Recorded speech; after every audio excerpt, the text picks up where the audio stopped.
I just freshly turned 17 when I met my abuser. And it started in 2004. For the first 3 months, it was glitter and golds. I was pampered, I was spoiled, I was treated like no one's ever treated me in my life. I felt like I had found a man that could give me the world, the moon, the stars. After about 3 months, I was sent with another girl. He sent me with another girl to go work the streets.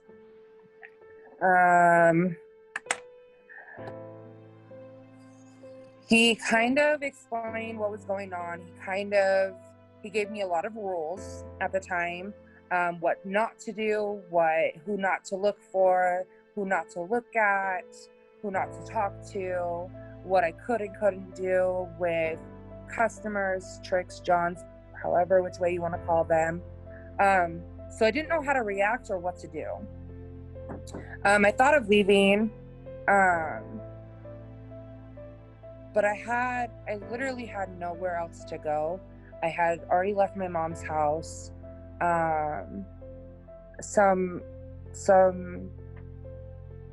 Some things had happened. Like I had gotten kicked out of my dad's house when I was 16. I went to go live with my aunts. My mom picked me up from another state when I was on my 17th birthday. And it was just one of those things where like I couldn't go back to my mom. I felt stuck. I felt like I had cement on my feet and I couldn't move.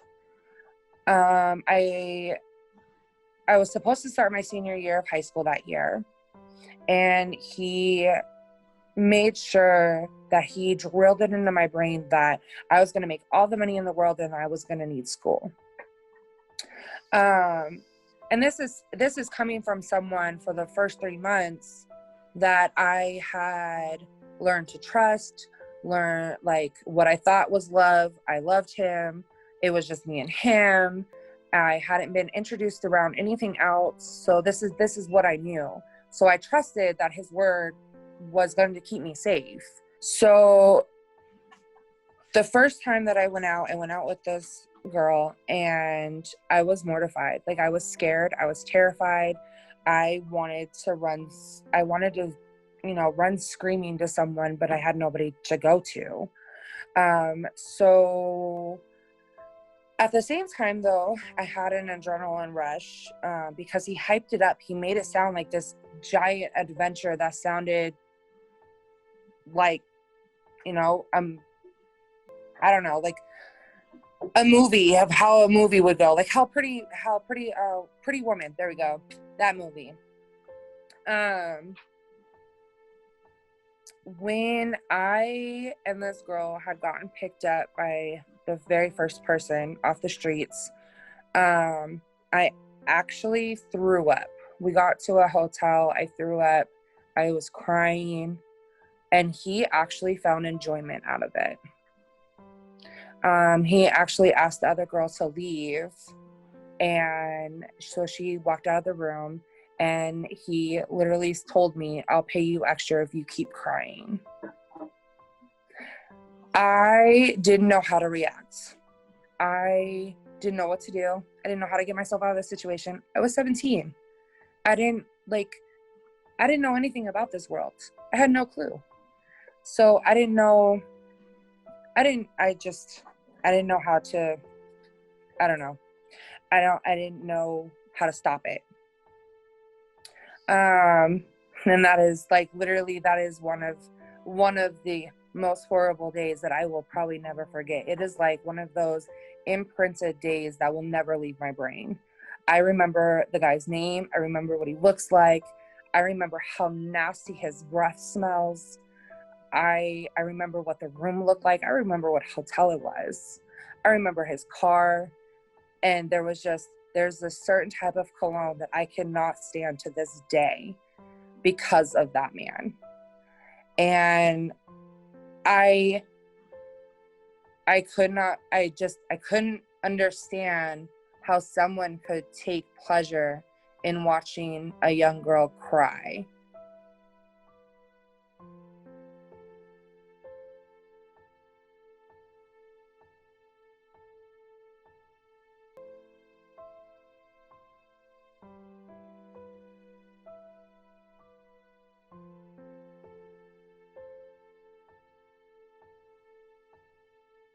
It was a nightmare of the first day. It was a very long day, and I remember when I got back to the house with my abuser that night, I didn't make as much money as he wanted me to that night. So that was the night that I got beat up for the first time. I remember getting hit in my face to the point where like there was blood and tears just rolling down my cheeks, and all I could do was just try to protect my face. I still remember how the punches to my ribs and my stomach feel, and it was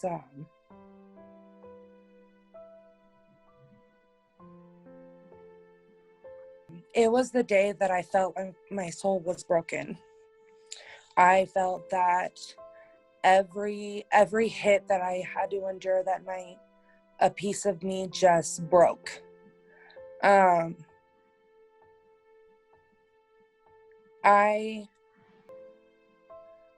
At that point, I turned everything off. I turned emotions off. I turned my like the little person in your head that tells you like to get away. I turned everything off. I became what I call a robot. Every command, every want, every need that man wanted, I just did it with no question asked. It was one of those nights where I remember dropping to my knees because I couldn't stand up anymore, my head throbbing in pain, and all I could think about was the thumping sound that I could hear in my rib cage when his shoes hit me. I couldn't fathom the thought of why, if someone loved me, why would they do that? You know, I think about that now, but back then, that thought didn't cross my mind. I was just like, okay, well, I must have really screwed up. Like, what can I do to make this better? I remember pleading out, saying that I'll do better. Like, I'll go back out. Like, please stop. And then it just made it worse. The more I talked, the worse it got. I remember I threw up because he had kicked me so hard that it violently just came out.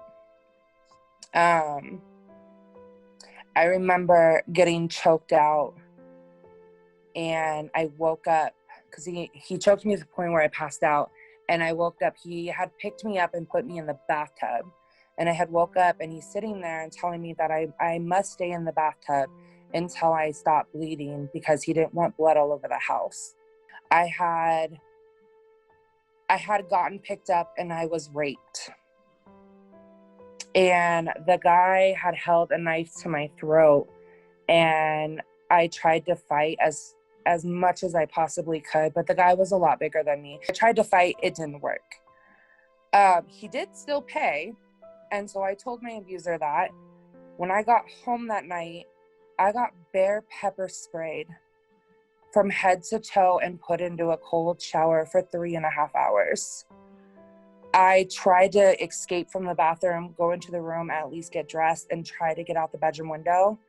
And because I was trying to time when he would come and check on me in the shower, and I thought I had the timing right. I didn't. I got beat with a frozen water bottle that night.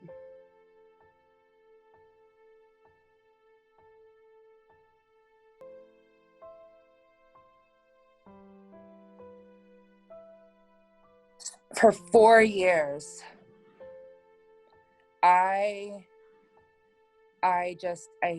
was just there. I wasn't emotionally there. I wasn't mentally there. I was just there. Like, everything was turned off. I had no anger, no sadness, no happiness, no nothing. I was blah. I don't know how else to explain that. I ended up going to Vegas, and he wanted to get a house. So I had to work for over 48 hours to come up with almost $4,500. I had never been to Vegas. I was 17 years old still. At that time. Or no, I was 18. And I had gotten picked up by what I assumed to be a police officer. I don't know if he is. I don't know if he was. I never went to jail that night because I got raped and I got left outside of Vegas in the desert.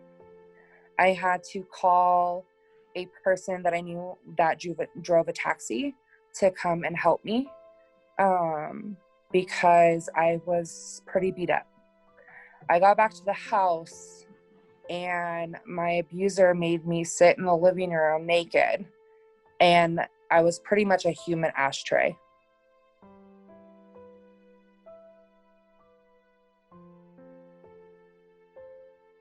My abuser did coke and drank. When he was on coke, if he got told something, there was no changing his mind.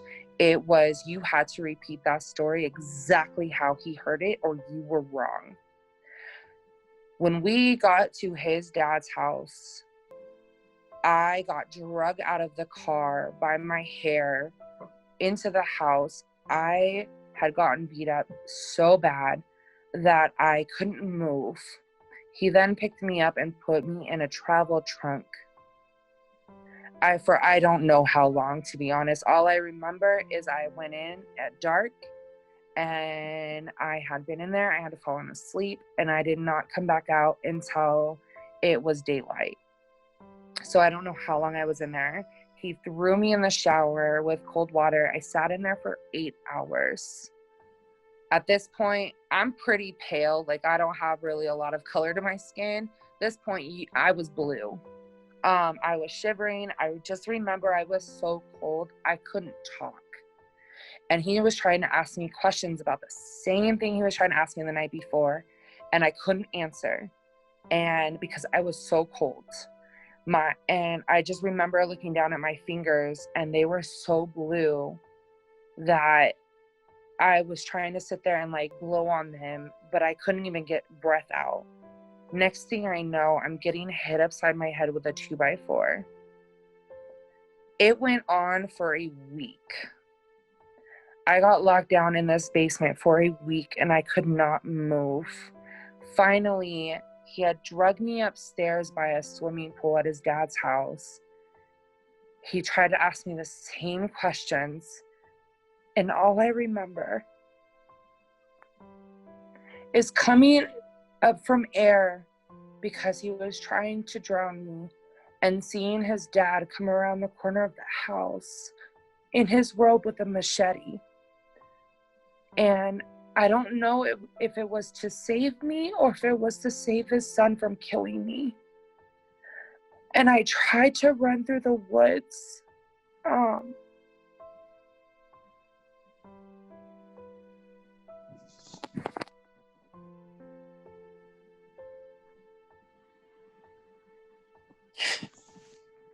I had had enough so bad that I just wanted to get away. And even if I died alone, at least I wasn't getting beat anymore.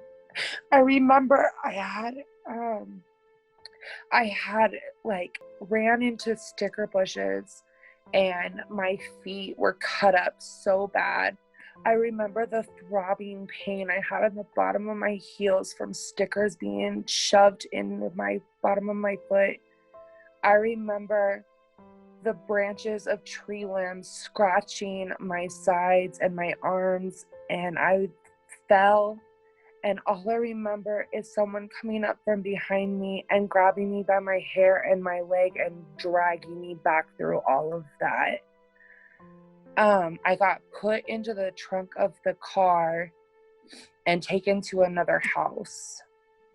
I got taken inside and thrown on a bed and locked in this room. I was 3 stories up, and all I could remember was if I could get the courage to jump out the window and be free, I would. I couldn't move.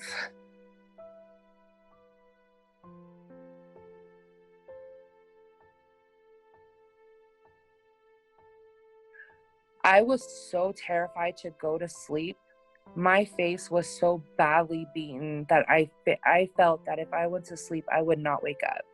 I had blood crusted in my hair. I had a tear on the top of my ear, and I thought to myself, did he really just try to cut off my ear? Like, I couldn't remember how I got that. I had Air Force One shoe print on my front side and my back side. I'll never forget that. And then I called one of my really good friends and asked her to take me to Western Union to pick up some money from a customer that had sent me from Hawaii so I could pay for the hotel room until I could get better. She picked me up. I had these giant, I call them Barbie glasses. They're like the huge ones that cover like half your forehead and half your cheek. I had those on. She told me to take them off, and I told her no. And I knew that she knew something was wrong. I still had blood everywhere. I was bruised from forehead to chest. I had everything else covered up as much as possible, but she would not let me go anywhere until I took off my glasses. And I took them off, and she literally looked at me and told me Tacoma General or Allen Moore Hospital. Pick one. Those are only two options you've got right now. So I picked the least amount of wait time, and not thinking that they were really going to do a lot. And the next thing I know, I'm being rushed on a gurney with a neck brace, and I wake up in a whole nother hospital getting told that I need a blood transfusion, surgery on my face and my hand and my ribs, and asking me what happened. My doctor was crying at my bedside, asking me if there's any family that they can call, like, do I have anyone? And I told them my mom, and they called my mom. My mom came down. They also called the police because my friend at the time told them that I had gotten beat up. And my mom is actually the one that made the initial report.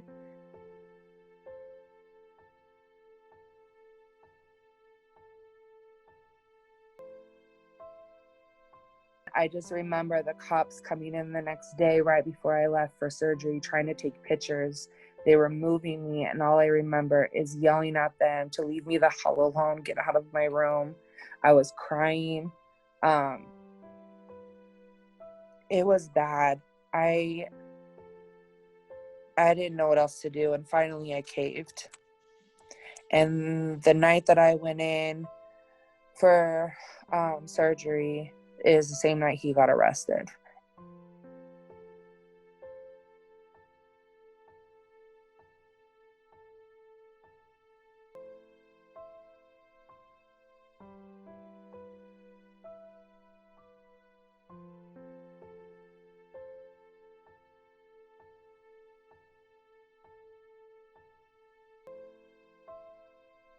If you find yourself being pressured into doing something that you're not comfortable with, get away immediately.